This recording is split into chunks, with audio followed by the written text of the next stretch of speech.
All right, here we go, everybody.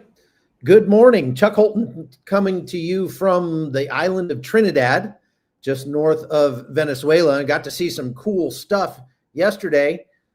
The undeclared international conflict that is happening in the Caribbean continues. And I've been talking to some people in Trinidad, like fishermen and that sort of thing, to find out how they feel about that. We're going to be, I'm going to be changing my microphone to the right microphone now. We're going to be talking about all that today, and we're going to talk about President Trump's tweet talking about the fact that Christians are being massacred in places like Nigeria. Hang on a second, my boss is calling here. I'm live. Hello? Oh, okay. All right, so I thought there was a problem. Thank you very much for watching. Please do me a favor and put where you're watching from in the chat box. I'm really surprised at how many people are watching from here in Trinidad. So welcome to you, Trinidadians. I went to get breakfast this morning, and the lady that sat me said she had been watching. So that's cool. Before we get to that, let's talk about our sponsor today, which is Juvenon. The American healthcare system is really broken. Big pharma charges an arm and a leg for their products, and insurance companies are focused on, just growing your healthcare spending. And, I'm always researching ways to take care of myself. My goal in life is to outlive Connie by one day. And she's a little older than I am, but I still need to work hard in order to keep up with her. So I don't want to take a bunch of prescriptions. And I believe one of the most overlooked factors is improving your blood flow. Now, your brain, heart, muscles, they all need oxygen, and your body loses its ability to bring oxygen to those places as you age. And it's not actually because you've got too many birthdays. Usually the culprit is your couch. It's just use it or lose it, right? So Blood Flow 7 from Juvenon can help by boosting your nitric oxide levels up to 230%. That opens up your arteries and gets your blood flowing someplace besides your keister and your swollen legs. You only take one dose a day, and it can improve your stamina, your energy, focus, support your heart health, all without caffeine or stimulants. It's doctor formulated, scientifically backed, and it's got all premium and natural ingredients. So look, I've taken nitric oxide enhancers as pre-workouts for years. Think of this as a pre-workout boost for your life. So go to bloodflow7.com/hot, or just click the link in the description below and learn more about Blood Flow 7 today. All right. Thank you to our sponsors. We appreciate Juvenon. Now, let me turn that off. If you have questions, does Blood Flow 7 help people with pernicious anemia? I don't know, but I think increasing your blood flow throughout your body cannot hurt. So I'm not a doctor, and I don't even know what pernicious anemia is, but it sounds bad, whatever it is. All right, President Trump put up. We're gonna talk about Venezuela first, and then we're gonna talk about the issues going on in Nigeria second. So let me find that tweet. I think that's it. Yeah, there it is. No, that's not it, Nathan. There we go. This is from Open Source Intel. Lawmakers from 14 nations met yesterday in Caracas, denouncing what they called U.S. military aggression against Venezuela and urging respect for international law. The parliamentarians from Cuba, Nicaragua, Colombia, Antigua and Barbuda, Belize, Dominica, Grenada, St. Vincent and the Grenadines, Mexico, Brazil, Guatemala, Honduras, and Uruguay gathered in Caracas to defend peace, sovereignty, and international law against growing U.S. threats. Not surprising that the list of countries that they have there are pretty much all of the leftist socialist countries across the Caribbean and Latin America. And really, what it appeared that these guys might have been doing was actually using this opportunity to make themselves human shields, because they know that if there's a delegation from all these countries at the presidential palace in Caracas, it's not real likely the United States is going to drop a bomb on it while they're there. But they can't stay forever. And so anyway, it's really more political theater than anything. One country that is noticeably absent from that group is Trinidad and Tobago. And that's because the Prime Minister of Trinidad and Tobago has voiced support for the strikes that were happening on drug boats. And you know who else is voicing support for President Trump in all this?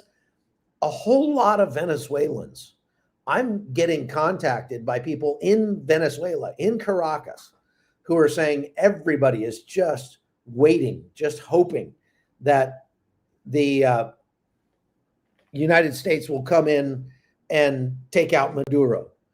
It's something they've been trying to do, trying to fix their country for 25 years, and it hasn't gone very well for them.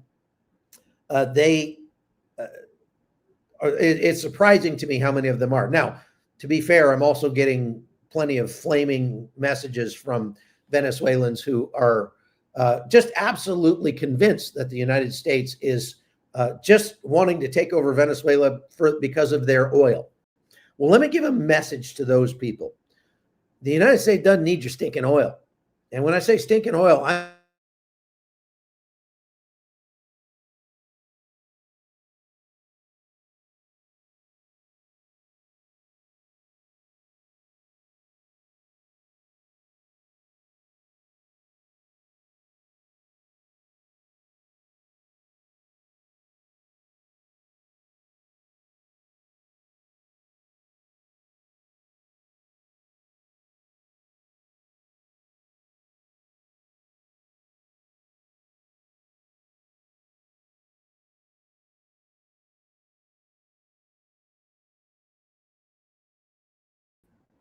had to switch my internet connection. There he is. Looks like my connection to the local Hilton network kind of died, which appears to happen from time to time. So I think I'm back on now. Anyway, what I was saying, now you're saying you can't see me. Am I back, Nathan? Am I back? Okay, I'm back. All right. So I lost my train of thought there for a minute. I am hearing from Venezuelans who are absolutely convinced that the United States just wants to take over Venezuela because of their oil. Let me make something very abundantly clear to those Venezuelans. We do not need your stinking oil. When I say stinking oil, I'm not using a pejorative there. What I mean is your oil is dirty and heavy, and it really won't work in most of the refineries in America. There are a couple of refineries in America that use Venezuelan oil that are calibrated to that bad of oil. It's just not good quality oil. And we have plenty. We don't need any more. The United States is energy independent. We can produce enough oil for ourselves and have left over to send to the rest of the world. So we're becoming a net exporter of oil under the Trump administration. The only reason that we weren't a net exporter of oil under the Biden administration is because the Biden administration was stupid and wouldn't give the permits to American companies to drill for the oil that we have, which is incidentally much higher quality oil than anything Venezuela has. The argument that the United States, that all of these wars are just about oil, is ridiculous on its face.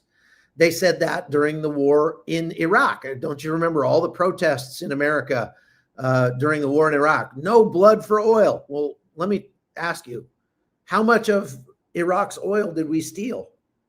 Iraq is still one of the major oil producers in the world, and we might buy some oil from Iraq now and then, but we don't need to, and we certainly did not steal any of their oil. So that argument has been disproven a long time ago. The United States doesn't care about Venezuela's oil. They care about a communist country that is hosting terrorist organizations, that is assisting and facilitating the movement of drugs, weapons, people, terrorists into the United States, and is also serving as a proxy base for Iran, Russia, and China. That's the problem. And look, Sebastian Gorka gave a interview. I think I might have him here. Let me see here. Oh yeah, I do have it. Let me load that up. I'm going to load up, show you a little clip from Sebastian Gorka's interview on, I think it was on Fox or Real. No, it was on Newsmax. Check this out. Let's see here. Where did that go? There it is. Primarily about the drugs, Rob, but it's not just about the drugs. Yeah. I can't talk about the classified aspects of this, but in open source right now, your viewers can go online and they can search for the connections of that regime, the Maduro regime, to other bad actors, other states, other nations who, for example, have been plotting to target members of this administration, including the president. Iran's tentacles into this hemisphere go straight through Caracas and Venezuela. So yes, drugs primarily, the safety of Americans, but it is far more complicated than that because it involves regimes that are antithetical to America at their core. So that means what that shows is that he's right. I mean, I've been on Sebastian Gorka's show a bunch of times. He's a great guy. He's a very, very smart man. I've met him face to face, and I'll tell you, he is completely correct about that. There is an element of proxy war in this buildup against Venezuela because, it's kind of the new Monroe Doctrine. We know that Venezuela is a proxy for Russia and Iran and China, Cuba to some extent. And so while part of it is the drugs, I mean, you can't deny that the drugs are not a part of this because we've been blowing up several drug boats a day for the last few days. And I think we've hit, I don't know, we've probably killed 60 people in these drug boats over the last couple of weeks. So obviously there's an element of the drug war that takes part in this. It's absolutely true that fentanyl is a bigger problem, and fentanyl is coming through Mexico. The United States just announced this morning, it kind of leaked, I guess, Reuters and others are talking about this. I think it was NBC that broke the story that the United States is considering putting troops on the ground in Mexico.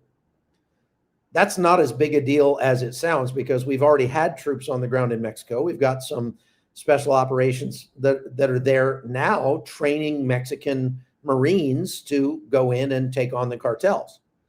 And all we're talking about is expanding that process. You might recall, I did a podcast about this several weeks ago, and I specifically mentioned that this is something that will progress over time.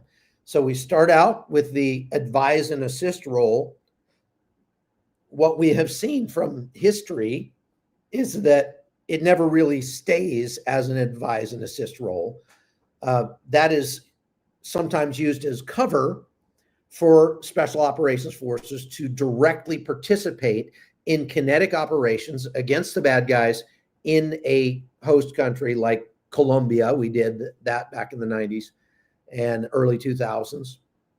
And, now Mexico.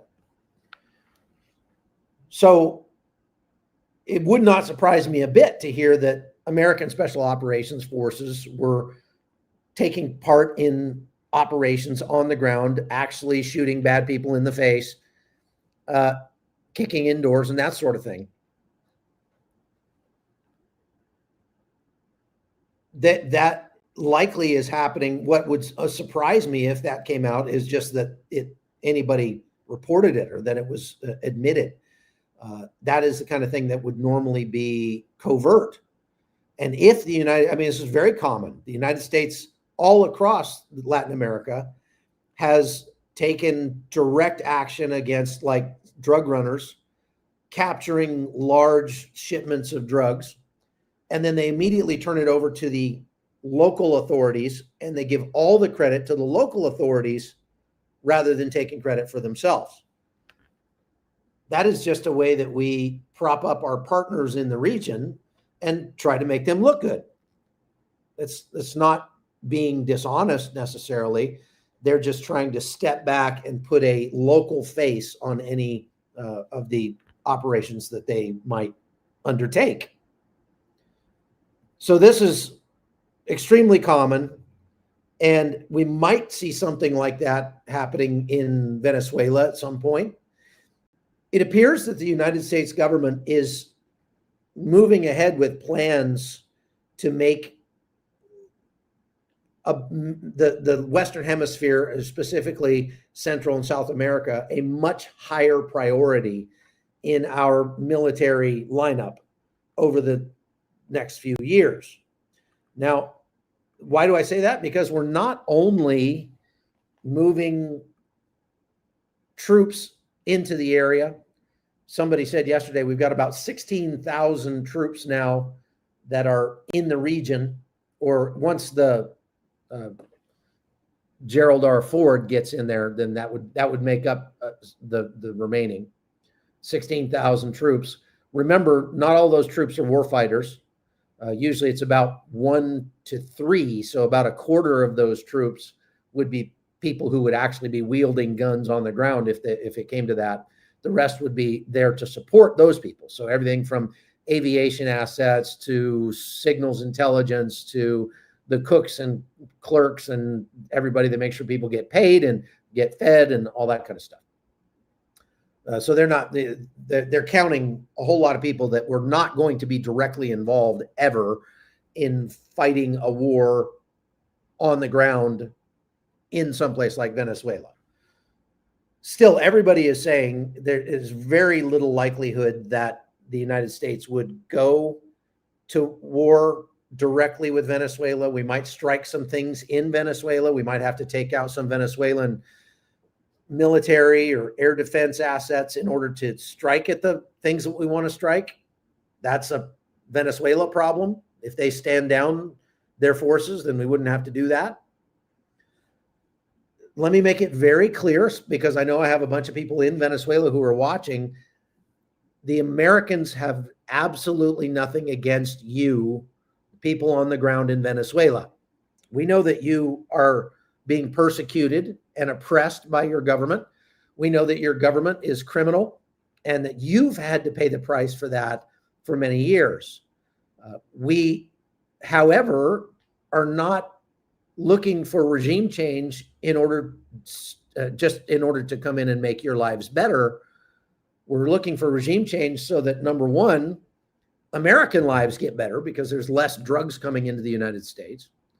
And number two, Venezuelans who have had to flee Venezuela, many of them to the United States, would be able to go home because Venezuela got stabilized.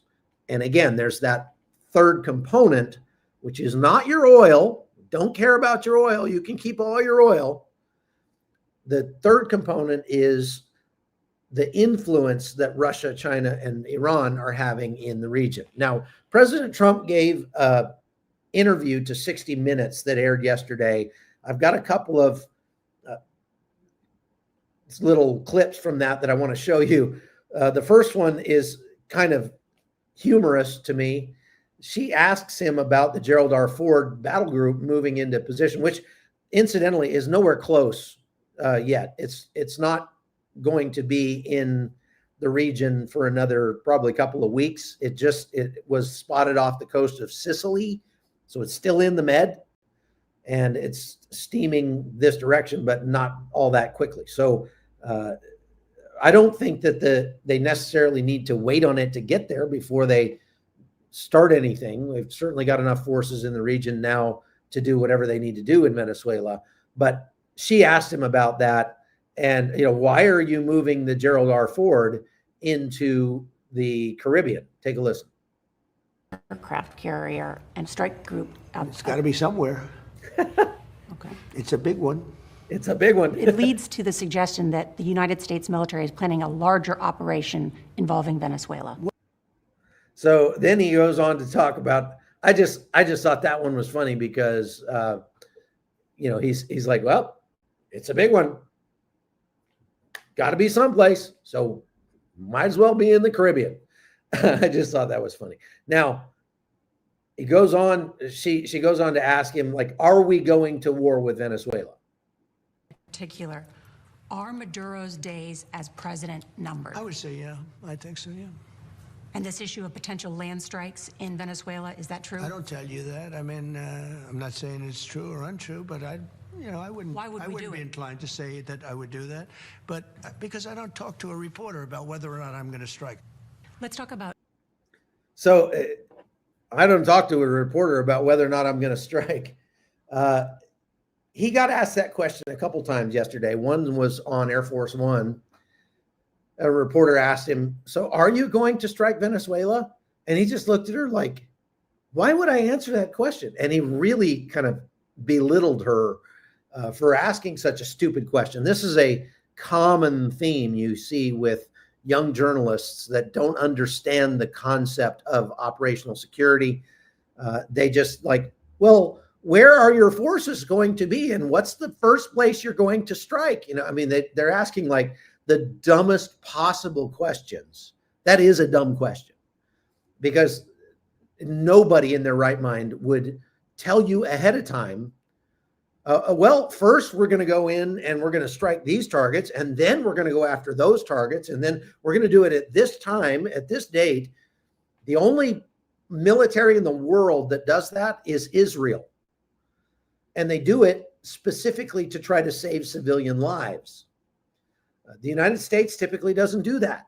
And President Trump is right to sort of ridicule these ridiculous little 24-year-old journalists that don't know their back end from a hole in the ground. And maybe she won't ask stupid questions like that again in the future. But the bottom line is, if he was planning to attack Venezuela, there's no way he's going to admit to it right now. That would be a bad move.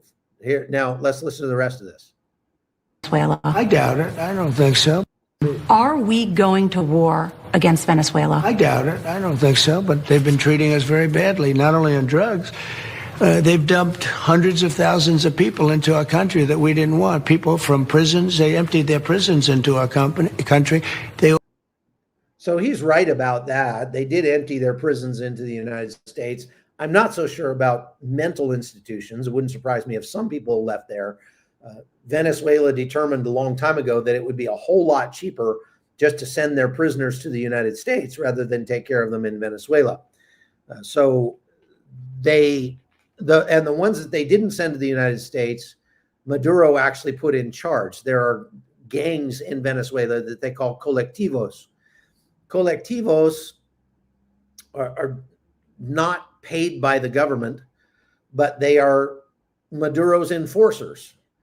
I almost was kidnapped by some men from the colectivos when I was just on the border of Venezuela and Colombia one time, and I crossed into Venezuela by about 50 yards. I mean, not very far. All I was trying to do was just get a better angle on a bridge behind me that's across that river. I think it's the River Táchira. And so I crossed the river. There was a whole bunch of people that were doing it. I mean, thousands of people were crossing the river at that time illegally back and forth between Colombia and Venezuela. So I figured, well, nobody's going to care if I do it. I don't see any police around or any soldiers around or anything. So I walked across just to get a better shot and do my little stand up for 1 minute and then come back into Colombia. And I no sooner got into Venezuela than 3 guys ran up and grabbed me and started saying, get him, carry him. They were trying to carry me off. They were not trying to rob me. They were trying to steal me and take me to Caracas.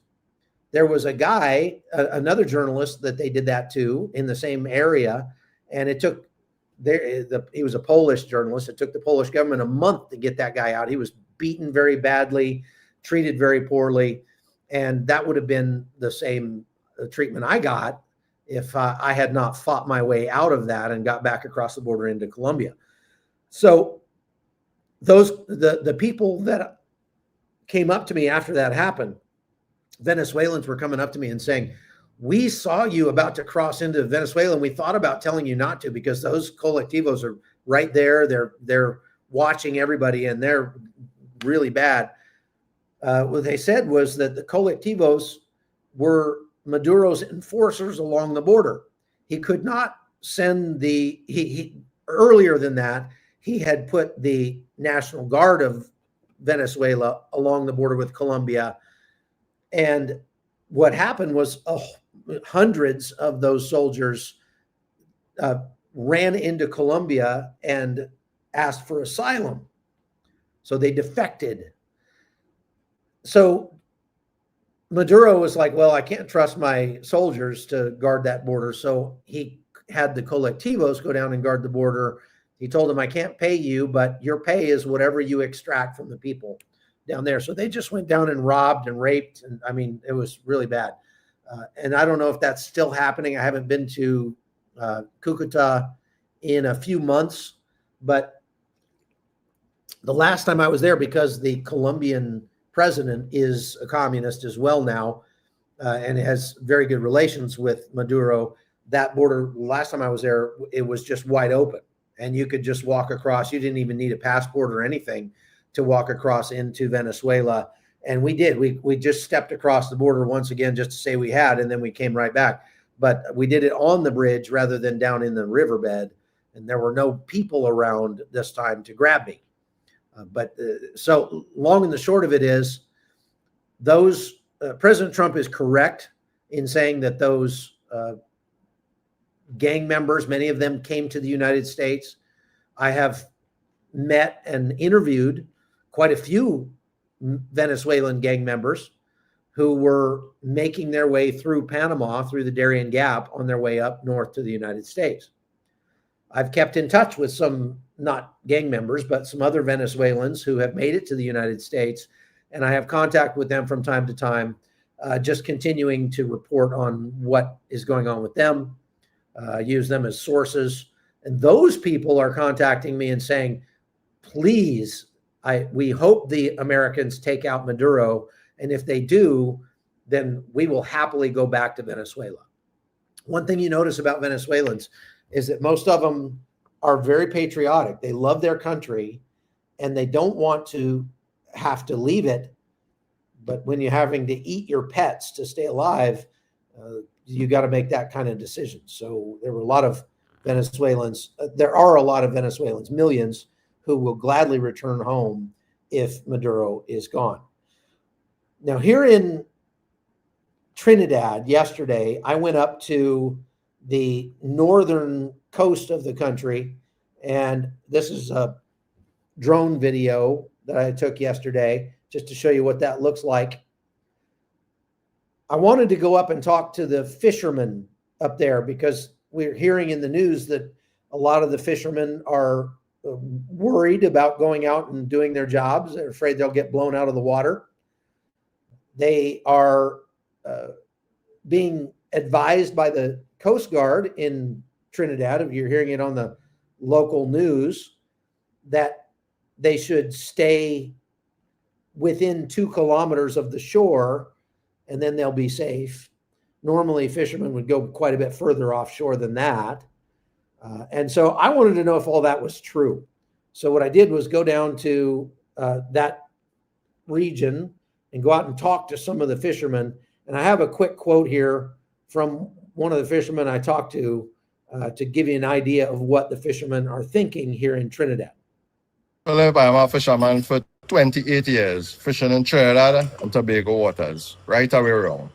And the conflict we're going on in Venezuela and Trinidad, yes, we are all panicking for what is going on through to what the government saying and that government saying. But if anything is to happen down there, like how they say, a boat wash up on Trinidad shores from Venezuela, from the blowing up of the boats, that cannot happen. Because the current around Trinidad pull one way, west, northwest. 99% of the time northwest, so it always goes down the road, Curacao, further down. Because God say, well, 2 kilometers off the island, don't go that direction. But anywhere else up on the coast, this side we could fish. Venezuela is 7 miles away from Trinidad, very, very close. That you can look and see it. You can see a vehicle passing on the land. Foot is very close. But all fishermen are panicking due to what is going on. So that helps you understand a little more what the fishermen are thinking. Now you saw those boats in that piece there, in the B-roll that I put on it. Those are the fishermen's boats. And one thing you notice about them is, hey, these boats only have one motor on them, at most 2. I talked to Sean there about what those boats cost. And he said that that one motor will cost almost as much as the boat does. So as the boat without the motor. All told, it's probably those fishing boats right there are probably $50,000. The boats that we're seeing being blown up by the U.S. military in the Caribbean and in the Pacific are much longer boats. They have 4 or 5 motors.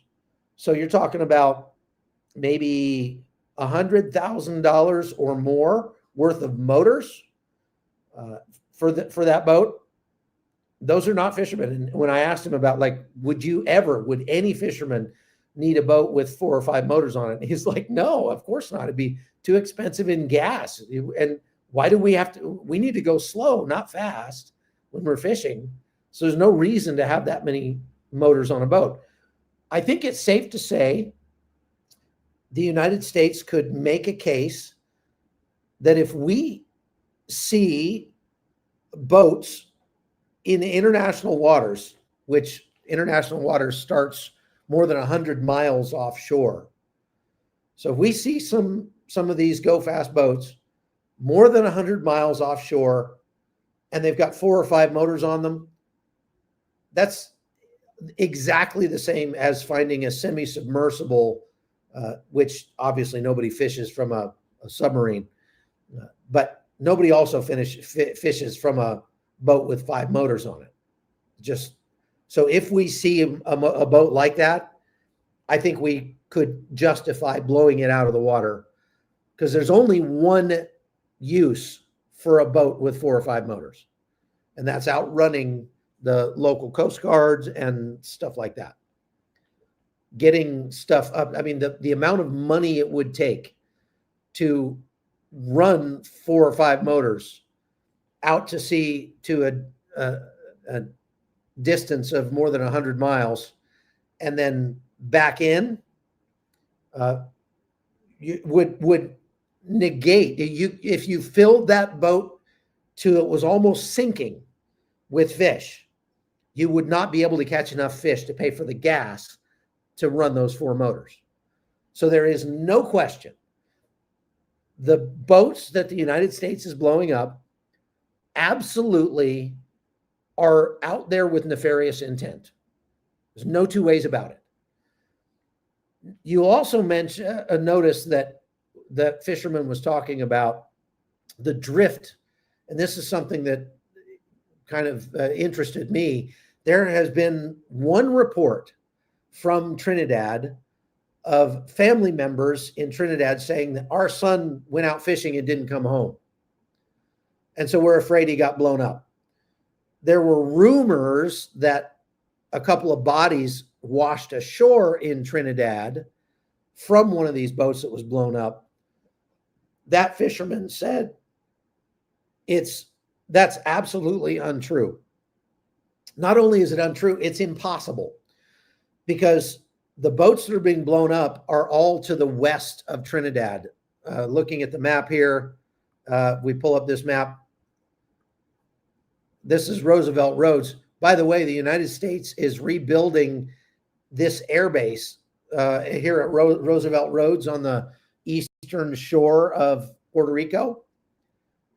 And they abandoned this airbase more than 20 years ago. So it's interesting to see now the U.S. building up forces there. What that shows is that the U.S. is serious about making the Western Hemisphere a bigger priority. Now, you look here at Trinidad and Tobago, and you notice something, that the boats that have been blown up out to sea, out here most likely. What that fisherman said was that currents around Trinidad and Tobago, they all go to the west, from east to west.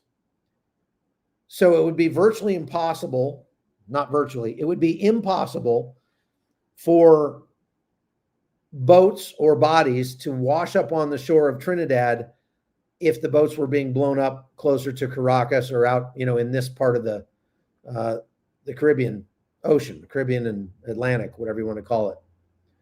I guess if it's inside the West Indies, then it's Caribbean. If it's outside the West Indies, it's the Atlantic. Okay? So most likely those boats that are getting blown up are getting blown up between the northern shore of Venezuela here and going to Grenada, because there are no international waters between Venezuela and Trinidad. It's too close. It's only 7 miles across here. This is where I went yesterday. And I'm going to go out there tomorrow. I'm going to go out to the Chacachacari, I think they call it, this island. I'm going to go check out this lighthouse tomorrow morning. And I'll bring you guys some video of that after I get back. That is the westernmost point on the northern part of Trinidad, closest to Venezuela.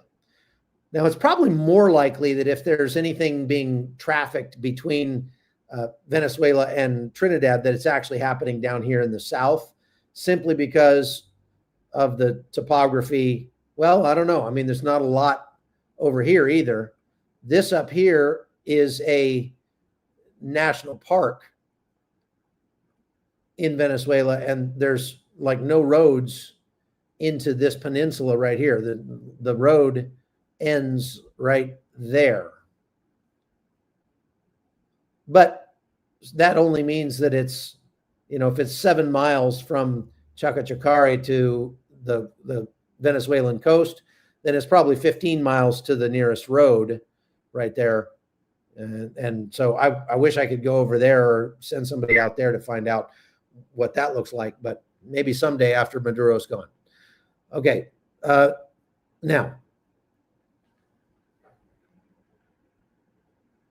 the bottom line that we're hearing in Trinidad, people are concerned. I think they've sort of chilled out a little bit after a day or two has gone by. They got pretty freaked out when the government of Trinidad put all of their forces on high alert, recalled them to their bases, and locked them down as if they were preparing for war. I have not heard if those troops have been released to go back home yet. So anyway, that's all I'm going to say about Trinidad and Tobago and Venezuela for today. Now, let's move over to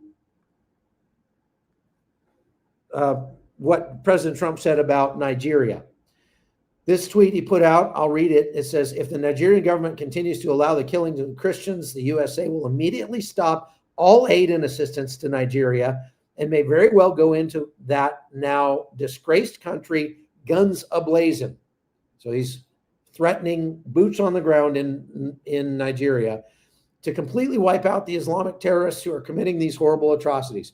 I'm hereby instructing our Department of War to prepare for possible action. If we attack, it will be fast, vicious, and sweet. Sweet? I'm not sure what he means by sweet. Just like the terrorist thugs attack our cherished Christians. Warning, the Nigerian government better move fast. Okay. The Nigerian government answered that tweet by saying, please come help us. We've been trying to take out the Boko Haram terrorists for some time. And so we would love it if the U.S. would come in and bring troops. That'd be great. Just, let us maintain our national sovereignty and go for it. Have at it. I think what President Trump failed to understand about this is the very tribal nature of Nigeria. I've been to Nigeria. I've interviewed Christians who are being persecuted. I think it's great that President Trump is shedding some light on that. But there's a little more nuance, as usual, to it than just, Nigeria bad and we're going to do something about it. There are a lot of Christians in Nigeria. Not all of them are being persecuted. If you go to church in Abuja, if you go to church in Lagos, you'll find very large Christian churches. I went to one that had 5,000 people on Sunday morning, and the pastor was a graduate of Regent University, CBN's university in Virginia Beach, Virginia. And they were a great church. The Christians that are being persecuted are in the northern part of Nigeria, the part that is controlled by the Fulani tribesmen and Boko Haram, which are kind of one and the same in many instances. But it's not just Christians that are being killed. Those people hate everybody. And they're killing more Muslims than they are Christians. Now, that doesn't make it any better. It actually makes it every bit worse. But you can't say that Nigeria, especially the Nigerian government, is conducting, extrajudicial killings, is massacring or genociding Christians in their country. They're not. The current president of Nigeria is from a multi-faith household and says at least the right things about supporting freedom of religion in his country. The previous president was a Fulani herdsman, a tribesman himself. And so while he made noises like, oh, we don't like the killings that are happening in the north, he didn't really do much about it. But this president that they have now actually has taken steps to try to put a stop to the killing up there. The problem is those Fulani tribesmen and Boko Haram are very well, they're very brutal. They're well armed, and the troops that they can bring to bear in Nigeria from the government side are just not well trained, well led, well equipped enough to actually take on the Fulani and the Boko Haram. But this has been going on for a long time, folks. I was there several years ago, and it was happening then. It's been, if you remember, it was like 2014 when Boko Haram stole all those schoolgirls, and they had the big campaign under the Barack Obama's administration where the hashtag bring back our girls. Well, guess what? Hashtag campaigns don't work. Many of those girls are still being held since 2014. They've been forcibly married to Boko Haram fighters. They've been forced to, they've been raped and forced to bear many children. And they very likely will never get out of there. So, it's a big problem. But I got to interview some of the Christians who had been persecuted, that were driven out of their homes in the north, and they were taking refuge in a refugee camp in Abuja when I met them. So take a listen to what some of them had to say. We have been here since 2014. displaced as a result of Boko Haram, as I said. Yes, we are 1,573 head count in this camp. We are surviving at the mercies of God. When I was in my village, Boko Haram come attack our village. They invited other people from other states, from other countries, because we are seeing some of the faces, some of their appearance, they are not Nigerian. So when we climbed to the mountain, they follow us to the main mountain, and then they even brought a machine gun and clamped it into the mountain. They start killing everybody, kidnapping children and women and kill men. From there, we cannot escape. Now we decided to trek from Nigeria to Cameroon. So by that time, I was having a 3-year daughter. I back that girl. I cannot able to feed. Yes, I put it on my back. They asked him to deny Christ, in which he refused. They have to cut his right hands. Then he refused. They have to cut to the elbow again, in which he refused before they shot him thrice at the head, forehead, the neck, and chest. That's how they killed my dad. When I came to Abuja, I was also a teacher at home. I meet some of children that I was teaching them there. So the thing has touched my mind that these children, they are living like that without going to school. So now we have to decide with this learned one in the camp. We sit down, we discuss and say, how are we going to do with this life of these children? Are we going to leave them like this? This Boko Haram is because of illiteracy that they receive money and go and kill the security. So if we didn't teach these children, they will affect us directly or indirectly. We are going to receive the dirty slap of this, of leaving these children uneducated. Now, most of the children, they know how to read sentences. Most of them, they know how to write. Most of them, they read A to Z. Some of these even kindergarten, they can say A is for apple to Z for zebra. We thank God for that. If Boko Haram is defeated, would you go back home? Yes, we always cry. There is a song that our children always sing, "Oh my home, oh my home," because there is no place like home.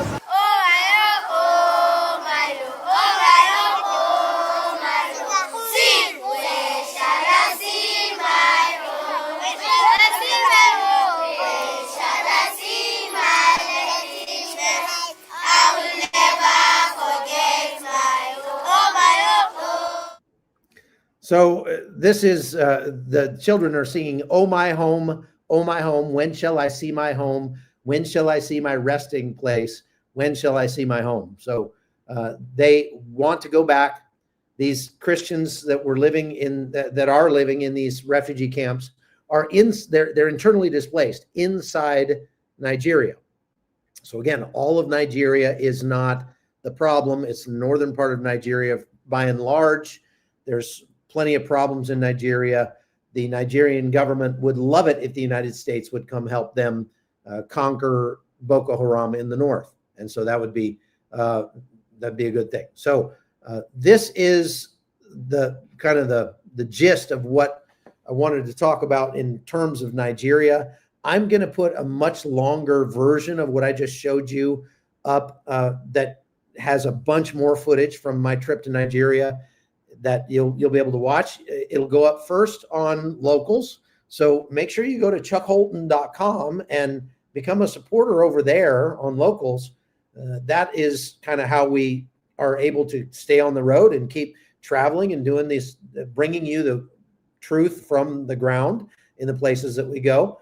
We will soon be going to Armenia and then going to Ukraine. And so obviously that it helps, as I always say, to sort of smooth out the vagaries of YouTube and their monetization system for people to go over to Locals and become supporters over there. If you like this content, if you like having a journalist with a Christian worldview bringing you the news and commentary on it, then that is the best way to support us. You can also support us here. I see some people that have sent, like William Richards there, sent $99. Thank you very much. I appreciate that immensely. Again, we are able to use some of that to help the people where we go. And you'll see on the longer version of the Nigeria piece that I'm going to put up how we were able to do that for some of the Christians in Nigeria who were living in those refugee camps. So I highly recommend you go check that out. ChuckHolton.com. Get lots of extra stuff. And so please go check that out. Also, make sure that you're subscribed to the podcast here, and you are you're welcome to get notified when we go live. Now, I'm going to go to the questions here. Let's see. Did you take any pew-pew with you just in case you got called up? Nope, I don't carry pew-pews on the airplane. That's not even possible. So somebody's mentioning Preston Stewart here. Preston is a great resource. If you don't follow him, you should. And he talked about Boko Haram killing just as many Muslims, probably more Muslims, as Preston Stewart mentioned. They hate everybody. And so they're killing everybody, not just the Christians. And really, it has as much to do with just they want these people's land. And so they're coming in and they're killing them and wiping out these villages that happen to be Christian villages. And they hate them because they're Christian, and they would kill them because they're Christian. But they also hate them because they have land up there, and these people want the land. You can imagine if you have a herd of goats in the northern part of Nigeria, it is extremely dry desert, area up there. And so you need a lot of area to graze your goats. And there's more people and more goats than they have area. So they're fighting over those resources. A lot of people on the left try to say it's all climate change. No, it was always. Okay. Somebody says, you're not correct on everything, and definitely not this. I don't know what you're talking about out in the booyah. So you have to be a little more specific. Who's bringing the fentanyl? Fentanyl is mostly coming in from Mexico, and the precursor elements of fentanyl are being brought in to Mexico by China. It's being processed into fentanyl in Mexico and then brought to the United States. In some of the places that they're doing that are, what happened to my map? I guess my map disappeared. There are some areas of Mexico that are really outside the realm of the control of the Mexican government. So let's see if I can share this with you. Let's see, go share my map. Okay, whoop, there we go. All right, thank you, Nate. And I'm keeping an eye on the time here. I'm going to have to go pretty quick because I got a great interview coming up. But if we go up to Mexico here, this area of Mexico out in here is extremely, extremely remote. And there's very little government influence out there. So it's one of the areas where they grow a lot of marijuana. And they also, the cartels control these areas. There's some areas over here on this side too, in the Sinaloa, but long and the short of it is like up in the mountains and that sort of thing. The cartels are very much in control in Mexico, no doubt about it. So would not surprise me at all if we saw strikes in Mexico as well as Venezuela coming up very shortly. All right. I may have to, is Trump going to spread troops so thin that we're left undefended? No, I don't think so. Putting 16,000 troops in the Caribbean is not spreading our troops so thin. We still have a couple thousand troops in Israel. We've got a couple hundred troops in Syria. We've got a few thousand troops in Iraq. And apparently the Hegseth sent a message to the Iraqi government the other day that said, you may see some strikes in Iraq very soon, and you better control your militias and make sure that they don't retaliate against us, or we're going to hold you responsible. So I don't know what that was all about, but it sounds like maybe they're planning something else in the Middle East very shortly. And of course, we've got troops all across Asia in places like South Korea, Okinawa, the Philippines, and we're growing our presence over there to try to counter China. So there are more than 180,000 U.S. troops that are spread around the globe right now in almost every country on planet Earth. So I would not say that we're getting spread too thin. We have about 400,000 men under arms as active duty soldiers, and so that's a pretty good percentage, but it's not too much. Okay, that is all I have for today, folks. Because I've got an interview I got to go do. Thank you very much for watching. Stay tuned. If anything happens with Venezuela while I'm here, of course I will go live right away, anytime, day or night. So make sure you come back to YouTube to look for that. And if you're not subscribed, make sure you're subscribed and hit that notification bell. Then you'll get notified before I go live. Usually try to notify people about an hour before I go live so that you can be ready and not miss the live broadcast. Thank you to Nathan for producing behind the scenes. And so we will see you all again next time. Take care.